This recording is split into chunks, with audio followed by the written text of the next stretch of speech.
Snaravan Dracovin, Lord and Emperor of the Dracovin Empire, and welcome! It is time to continue my discussion on the various campaign settings of Dungeons & Dragons, many of which date back to AD&D, the Advanced Dungeons & Dragons. And of course, the first campaign setting we have been diving deep into is an interesting and unique one. Spelljammer! Dungeons & Dragons Adventures in Space! Of course, let's continue where we left off. We've been talking about combat in space, particular ship-to-ship combat, where they're battling against each other in the stars, and the various rules that are associated with that. Because though it is similar to a way in your average ground-based combat, there is a variety of differences. Let's talk about a few things that will mess around with your combat. First off, debris. Ship battles result in debris. Also, small planetoids, asteroids, comets, all these things can result in fields of debris, area where debris is covering and breaking apart a battle zone. And ships may have to travel through that. But the thing is, debris both interferes with combat, it could provide certain types of cover and blockage. Also, debris could, in fact, slow down your movement. So you can see that there are a number of things that debris can do to affect the way that your ship is moving. For one thing, if you're traveling at high speeds and you enter a debris field, you're going to slow down. If it's enough debris, you will slow down as if you're approaching a planetoid or something of the similar. It will interfere with your spell jamming just the same. Now, there are some risks associated with, of course, dealing with debris. The fact is, debris could damage your ship depending on how quickly you're moving through it. If I move through it by only 1 hex of debris a turn, my ship takes no damage. If I move through 2 or 3 hexes of debris a turn, I take damage to my ship as if a small jettison hit it. BAM! 4 to 5, medium jettison smacking into my ship, dealing damage. And 5 or more hexes worth of debris, well, then I am taking large jettison worth of damage. And the fact is, as soon as I would be entering into these spaces, that is when the damage is hitting me. So I go through them, I smack that damage, take it, getting my ship beat up. Now, debris isn't the only thing that you can encounter. Fire can happen too. We talked about your ship setting fire with critical hits. Certain weapons may light it on fire. Certain spells may light a ship on fire. Some of them actually have that range that they could blast off a couple of hexes away. Not most spells, but a few spells could fireball it over there and boom! Fire. Now, fire will do its initial damage, whether this is from a spell or effect, whatever is happening, and burn into your ship. The round after that initial damage, now that it's set fire, at the end of that round, the ship takes damage again, except the same damage that it took before, plus 1. It's burning more, the fire is spreading, it's increasing.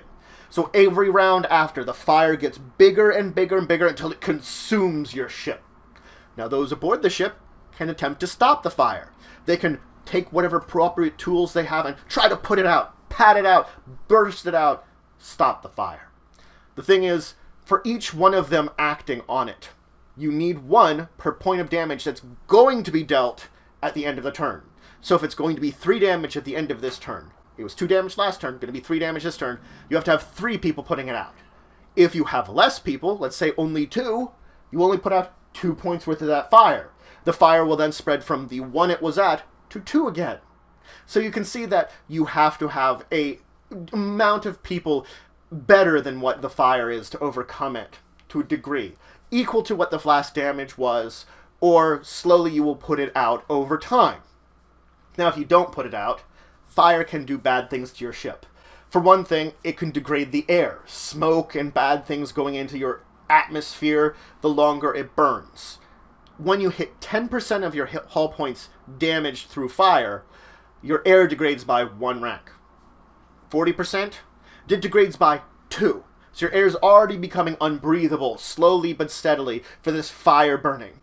Now, it doesn't necessarily change the air quality after that, but if your hull points reach 0, your ship will break up just like any time else it could break up from any other type of damage. You'll roll to see how many chunks float out, debris will float out, but the thing about fire causing this, ship's on fire. All that's left is on fire. They're all burning, and these will all burn in their pockets of air until the ship is burned down to nothing. This is also a danger for other folks. If I move through a debris field that's on fire, I take damage to my ship equivalent to a critical hit of fire, where the critical hit deals you that you catch on fire. That's what it is, which is terrible. So yeah, flying through flaming debris, not a good idea, though you could have it occur. Now let's talk about two optional rules, two optional things to discuss. First off is going to be your field of fire. We're talking about this as everything is two-dimensional, on a flat plane. But really, the world itself is three-dimensional, so you could consider allowing attacks to move from other angles, other directions, whatever seems appropriate to the situations at a time. You don't have to necessarily lock everything into the two-dimension. This is optional to situations then. Normally you do want it to just be that 2D for simplicity's sake. Another thing associated with this is stationary weapons. Well, I'm not saying necessarily stationary. I'm saying I mount a weapon that it can only fire forward or back from my ship. Now, normally it's only going to get that like 1 to 3 hexes in front of my ship or behind my ship. But there's an advantage to mounting a weapon and making it more stable, having it go with the direction of the ship. I get +2 to my attacks with said weapon to hit things with it. It's better for me to hit things because I've stabilized it and put it in a position where I can fire at that. Now the other optional rule is morale.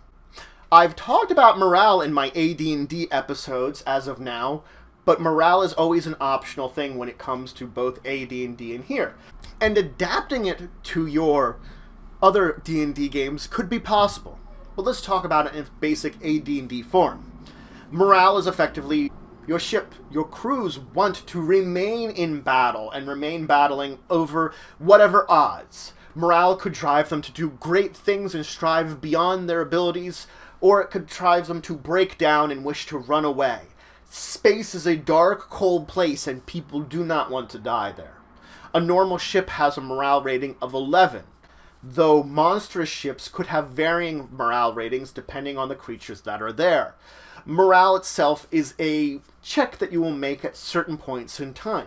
The book that I've been showing the image of here lists both a number of times that you will be rolling, checking morale, and some modifiers to that morale depending on the circumstances that are going on. Various circumstances in the combat and with the ship itself could affect this morale. So, triggered here, circumstance here, we'll see how we fare.